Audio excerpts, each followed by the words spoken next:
Israel जाने वाली है पाकिस्तानी सेना, ऐसी खबर तो हमें मिली थी, लेकिन उसके साथ साथ पाकिस्तानी सेना के लिए और बहुत सारी दिक्कतें सामने आई। ये दिक्कतें कि पाकिस्तानी सेना के बहुत सारे ऑफिसर्स ने अब सीधे मना कर दिया कि हम इजराइल नहीं जा सकते। आसिम मुनीर और प्राइम मिनिस्टर शहबाज शरीफ कई जगह कमिटमेंट कर चुके हैं, इनफैक्ट अमेरिका के सामने कमिटमेंट कर चुके हैं, इजराइल के सामने कमिटमेंट कर चुके हैं कि हम आएंगे। अब फंस चुके, आसिम मुनीर भी और शहबाज शरीफ भी फंस चुके हैं, और अब उनके लिए ये कहानी बहुत टेढ़ी खीर बन गई है। तो उन्होंने कुछ शर्तें सामने रखी। एक बात तो है, कितनी भी शर्तें रख लो, जाना तो पड़ेगा, क्योंकि तुम्हें डॉलर्स चाहिए, तुम्हें पैसा चाहिए, और पैसा ऐसे नहीं आता। जो former prime minister Manmohan Singh ने बोला था ना कि पैसे पेड़ पे नहीं उगते, सच बात। पैसे पेड़ पे नहीं उगते बॉस। पैसा तो आपको लेना पड़ेगा, और उसके लिए आपको अपनी सेना भेजनी पड़ेगी। इन्होंने जो शर्तें रखी हैं, ये रखी है कि हमारी ट्रूप्स का डिप्लॉयमेंट टर्किश फोर्सेस के साथ होगा। टर्किश फोर्सेस सीधे सीधे नेतन्याहू मना कर चुके कि नहीं। तो ये शर्त मानी जाएगी कि नहीं, मुझे कम लगता है कि ये मानी जाएगी। इनफैक्ट ये बिल्कुल नहीं मानी जाएगी, पाकिस्तान घुटनों पे आएगा। दूसरी शर्त रखी कि जॉइंट कमांड और कंट्रोल हेडक्वार्टर पैनल होगा इजरायली फोर्सेस के साथ। अच्छा, इजरायली फोर्सेस जो हैं एक जॉइंट कमांड बनाए इनके साथ, जो कि कंट्रोल हेडक्वार्टर होगा, पैरेलल होगा। ये कैसे होगा? ये समझने वाली बात है कि क्या इजरायली फोर्सेस पाकिस्तानी फोर्सेस को एट पार समझेंगी, अपने बराबर समझेंगी। उनका कंट्री, आप वहां पर पैसे लेकर वहां पर हामास को कंट्रोल करने आए हो, और ये जॉइंट कमांड कंट्रोल हेडक्वार्टर बने, इजरायली फोर्सेस भी वहीं बैठे पाकिस्तानियों के साथ। नफरत करते हैं वो पाकिस्तानियों से, नफरत करते हैं। और अगर बैठेंगे भी तो उनका कमांड बिल्कुल अलग होगा, आपके साथ वो बैठ जाएंगे, एक्चुअल डिसीजन वहां नहीं होगा। वहां पे वो सिर्फ आपको कमांड देंगे कि ये काम करना है तो करना है, मैं बोल रहा हूँ इसलिए बहुत सारे गेम होंगे उसमें। पाकिस्तान जो शर्तें रख रहा है उसे भी पता है मैं क्या रख रहा हूँ, क्यों रख रहा है वो शर्तें। एक चीज तो ये उसे लग रहा है कि बुरे फंसे यहाँ पर हम। एक तरफ हमारे हामास है, और फिर ईरान की भी वॉर चलने वाली है। हम कहाँ फंस गए, हमारी अपने कंट्री में हमारी आर्मी, लोग तो भूल जाइए, हमारी आर्मी तक हमारे साथ नहीं है। लोग के साथ नहीं, इसमें कोई शक नहीं, लोग के साथ नहीं है। हमारी आर्मी भी साथ नहीं है। कि आप उसी यहूदी के लिए लड़ने जा रहे हो जो हमारा इतने सदियों से दुश्मन है। तो वो संभालना मुश्किल हो रहा है पाकिस्तान के लिए। और जॉइंट कमांड कंट्रोल तो क्या भूल जाए।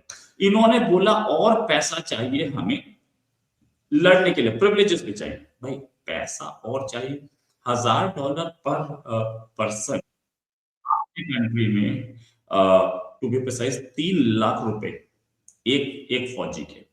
3 लाख रुपए एक फौजी के आपको कम लग रहे? आपकी फौजी की सैलरी क्या है? एक जवान की सैलरी क्या है? उससे आपको कई गुना ज्यादा मिल रहा है, और उसके बाद आप बोल रहे हो हमें हम और चाहिए। अरे भाई, यही इजराइल है और यही अमेरिका है जिनके इशारों पे, उंगलियों पे नाचता है वर्ल्ड बैंक और IMF, और उन्हीं को आप आंखें दिखा रहे हो और पैसा चाहिए। जितने मिल रहे हैं ना, ले लो, क्योंकि $1000 से नीचे गिर सकता है ये $500 और $100। फिर जो जो $100 की स्टार्टिंग में मिली थी ना ऑफर, वही $100 पहुंच जाएगा। एक इन्होंने कंडीशन और रखी कि एडिशनल सिक्योरिटीज गारंटीज US से, UAE से, कतर से, और जो स्टेक होल्डर्स हैं के पूरे जो बॉर्डर्स, एडिशनल सिक्योरिटीज गारंटीज घुमा फिरा के बात नहीं आती है कि हमें कर्जा दिलवाओ। अच्छा, कर्जा तो तुम्हें मिल जाएगा, इसमें कोई शक नहीं, लेकिन क्या तुम्हारी सिचुएशन अब है? सऊदी अरेबिया आप पे भरोसा नहीं करता है, बहुत क्लियर वर्ड्स में। UAE आप पे भरोसा नहीं करता है, बहुत क्लियर वर्ड्स में। तो ये कतर आपसे, आपको उस तरीके से समझता है, हाँ हाँ ठीक है, मुसलमान ने थोड़ा सा पुणे में होके बात करी, ऐसे क्यों बात कर रहा है। इस सारे में कि US दे, UAE दे, कतर दे, आप US की नौकरी करने जा रहे हो, और US की नौकरी करने जा रहे हो तो अपने आप को समझ रहे हो कि हम बहुत बड़े शहंशाह हैं जी। हम तो US की नौकरी करने जा रहे हैं, है ना?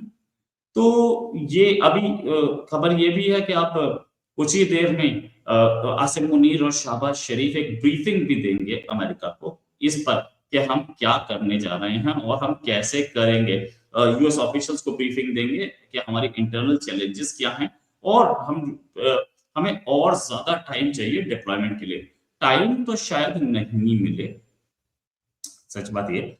इनके ये करने क्या जा रहे हैं, इनको अपने कंट्री में संभालना बड़ा मुश्किल हो रहा है।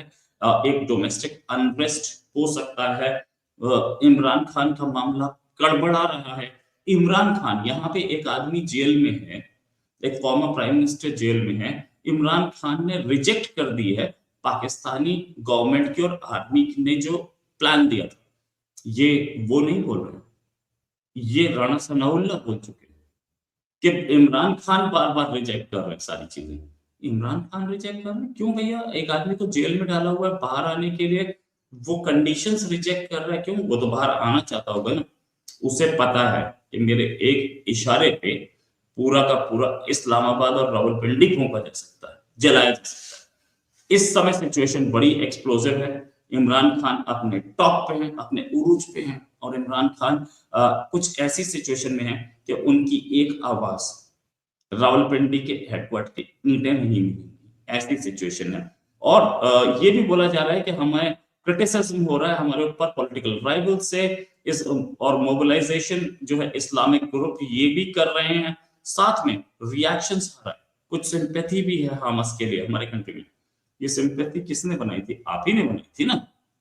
तो इसको आपको झेलना पड़ेगा, you have to do it. अब आप बोलोगे मैं तो उसमें था नहीं, आप नहीं थे।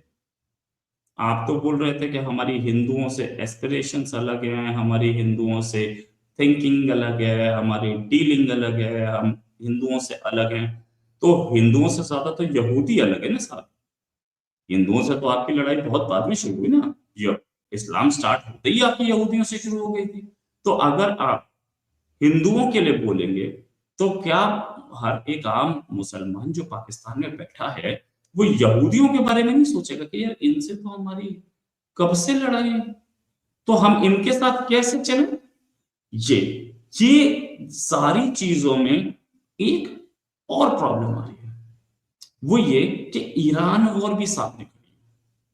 अब इस समय जो अभी मैं देख रहा हूँ फ्लाइट ट्रैकर 24 पे फ्लाइट ट्रैकर ये वेबसाइट है जो कि फ्लाइट ट्रैकिंग करती है।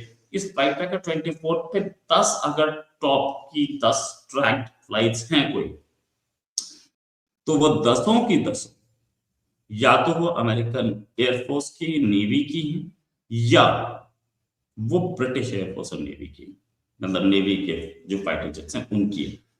कुछ टैंकर्स आ रहे हैं, 150 से ऊपर टैंकर्स आ चुके हैं और ईरान पर हमला सामने खड़ा है। दूसरा एयरक्राफ्ट कैरियर भी आ रहा है, हर आदमी इसी पे बात कर रहा है, बिल्डअप हो रहा है, नैरेटिव आ चुका, बहुत सारी चीजें। लेकिन एक चीज जो मैं देख रहा हूँ वो ये कि इस पूरे नैरेटिव वॉरफेयर में पाकिस्तान कहीं फंस रहा है, क्योंकि वो लोग तो करने जा रहे हैं, वो लोग तो हमला करने जा रहे हैं। और पाकिस्तान जो कि अब तक ये बताता था कि मुस्लिम उम्मा के हम साथ हैं, हम मुसलमान हैं, हम वो 60 65 64 कंट्रीज हैं, हम सारे भाई हैं, तो वो तो नैरेटिव बाय कर लिया ना। वो नैरेटिव तो सारी पाकिस्तानी पॉपुलेशन ने माना कि हाँ यार हम तो बॉर्डर्स नहीं मानते।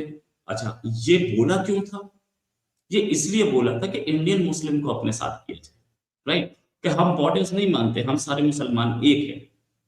आपकी पॉपुलेशन ने माना कि नहीं, हम बॉर्डर्स को नहीं मानते, हम ईरान के साथ हैं और हम हमास के साथ हैं। पाकिस्तान वहां हट गया और बहुत गंदा हटता है कि आपने इंडियन मुस्लिम को साथ करने की कोशिश की। इंडियन मुस्लिम तो आपके साथ नहीं है, वो तो इंडिया के साथ है, लेकिन आपका अपना मुसलमान ईरान और हमास के साथ जाके खड़ा हो गया, आप वहां फंस गए, बहुत बुरी तरह से फंसे। इसमें पाकिस्तानी आर्मी के जनरल्स भी फंसे। अच्छा, कुछ जनरल्स ऐसे हैं जो नहीं चाहते कि हम आसिम मुनीर को सपोर्ट करें, क्योंकि आसिम मुनीर काफी टाइम से कुर्सी पे बैठे हैं और एक फील्ड मार्शल की रैंक ले लिए। वो फील्ड मार्शल की रैंक जो होती है वो कभी रिटायर नहीं होता। फील्ड मार्शल कभी रिटायर नहीं होता, फील्ड मार्शल को मरना पड़ता है। Mind my words, field marshal को मरना पड़ता है जाने के लिए। तो ये भी एक प्रॉब्लम है। फील्ड मार्शल वहां बैठा है तो काफी लंबे अरसे के लिए, और बड़े सारे वो अपना कुछ अपने सपने तो सबके होते हैं, तो वो जो कुछ वो हम मुझे नहीं पता, लेकिन ये चीज है कि आसिम मुनीर अब फंस चुके हैं। एक आदमी जो कि अपनी कंट्री को उसने अपने कब्जे में लिया, ये बड़ा अच्छा लगता है जब मैं बोलता हूँ कि ये रोड बन जाएगी, फिर मैं बोलता हूँ इसको जेल में डाल दो, जेल में चली गई। और मैं बोलता हूँ कि सुनो अमेरिका से जो रिलेशन है वो मैं बात करके आऊंगा, तुम America prime minister you sit here. वो बहुत अच्छा लगता है, सबको अच्छा लगता है, लेकिन उसके साथ रिस्पॉन्सिबिलिटीज आती है। और रिस्पॉन्सिबिलिटीज इस समय नैरेटिव ये है, और पाकिस्तानी गवर्नमेंट जो है वो भी बड़ा अच्छा नैरेटिव दिया, उसने बहुत अच्छा नैरेटिव दिया कि हम कुछ नहीं कर रहे। आसिम मुनीर जाके बात करके आ रहा है हम तो यहाँ पे रबर स्टैंप बैठे हैं। तो अब पाकिस्तानी पॉपुलेशन के सामने एक चीज तो बहुत क्लियर होगी कि जो कर रहे हैं आसिम मुनीर कर रहे हैं। इकोनॉमी टूट रही है तो आसिम मुनीर की मेहरबानी से। इकोनॉमी क्या, हमारे फॉरेन रिलेशंस खराब हो रहे हैं तो आसिम मुनीर की मेहरबानी से। इमरान खान के टाइम पे इमरान खान नैरेटिव बना रहे थे और बाजवा सिर्फ कंडेम कर पा रहे थे। बाजवा ये बोल रहे थे कि अमेरिका बड़े अच्छे रिलेशन है, हमारे क्या अमेरिका हमारा बड़ा अच्छा दोस्त है, हमें हमें उससे रिलेशन खराब नहीं करने चाहिए थे। लेकिन इस समय आसिम मुनीर सब अपने हाथ में लेके बैठे। चाइना आखिरी विजिट कब थी, शायद आसिम मुनीर खुद भूल चुके होंगे। आसिम मुनीर की आखिरी विजिट चाइना अर्थ से पहले थी।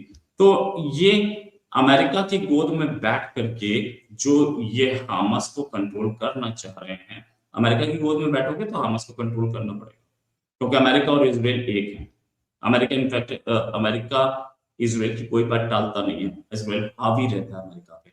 और क्यों ना, क्योंकि उनकी इकोनॉमी टिकी हुई यहूदियों पे, तो वो लोग उस एंगल से काम करते हैं। और यहूदी लॉबी जो है वो चाहेगी कि पाकिस्तान वहां जाए और हमास को खत्म करे।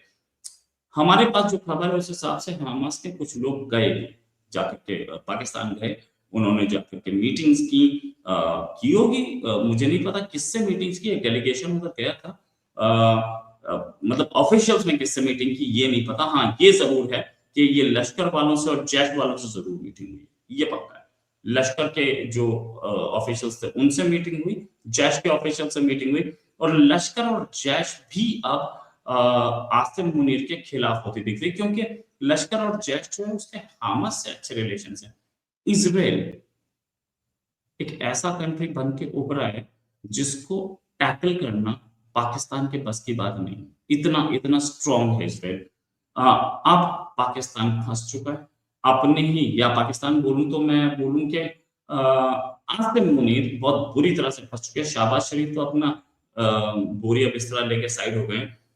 कुछ ऐसा लग रहा है कि उन्हें भी दिख रहा है कि मैटर सीरियस है भाई, मैं कहाँ इस पचड़े में पढ़ूं, ये पचड़ा इसी को दे दो यार, यही संभालेगा पचड़ा वचड़ा। तो आसिम मुनीर जो है वो अब सारी इंटरनेशनल रिलेशन संभाल रहे हैं, उनकी अपनी प्रॉब्लम है। लेकिन आसिम मुनीर जिस तरीके से काम कर रहे हैं, मुझे उससे लगता है कि आसिम मुनीर बड़े पंगे में फंसने वाले, बहुत बड़े पंगे में फंसने वाले, जो पंगा अभी हम देख नहीं पा रहे। आसिम मुनीर उसे देख, आसिम मुनीर के पास ज्यादा इंफॉर्मेशन होती है, पर्कुलेट की हुई होती है। मैं अगर कोट करूं कि कुछ पाकिस्तानी जर्नलिस्ट ही क्या बोल रहे हैं, वो ये बोल रहे हैं कि हम करने क्या जा रहे हैं वहां पे अमेरिका में और इसराइल में, हमारा क्या लेना देना। तो ये जो 4 शर्तें मैंने आपको बताई हैं, ये भी बड़ी स्ट्रॉन्ग शर्तें, और इन शर्तों का भी अब आगे क्या होगा मुझे नहीं पता। लेकिन इसराइल जब वो अमेरिका को नहीं कुछ समझता, तो पाकिस्तान को तो जूते पे रखता होगा ना। वैसे ही बातचीत कर रहे हैं हम, पासपोर्ट पे भले ही इसराइल लिखा हो कि इसराइल नहीं जा सकते, लेकिन फोन कॉल जा रही, फोन कॉल्स जा रही हैं, इसराइल जा रही हैं, फोन कॉल्स जा रही हैं, अमेरिका जा रही हैं, फोन कॉल्स दूसरे कंट्रीज जा रही हैं जिनके इसराइल से अच्छे रिलेशन हैं, और बार बार ये बात की जा रही है कि थोड़ा टाइम और दे दो हमें डिप्लॉयमेंट के लिए, साथ साथ हमें कुछ मौका दे दो, हम चले जाएंगे। और साथ में ये भी बात हो रही है कि हम अगर मतलब थोड़ा अपने लोगों को समझा लें, थोड़ा हमारे यहाँ जो इस्लामिस्ट हैं उनको समझा लें, तो हम भेजेंगे। देखते हैं किसकी बात मानी जाती है। देखते हैं, क्योंकि पाकिस्तान को अब डॉलर की बहुत सख्त ज़रूरत है, अब पेमेंट्स सामने आने वाले हैं। इसी के साथ एक और खबर के हफ्ते हाज़िर होंगे। अभी के लिए नमस्कार, धन्यवाद। जय हिंद।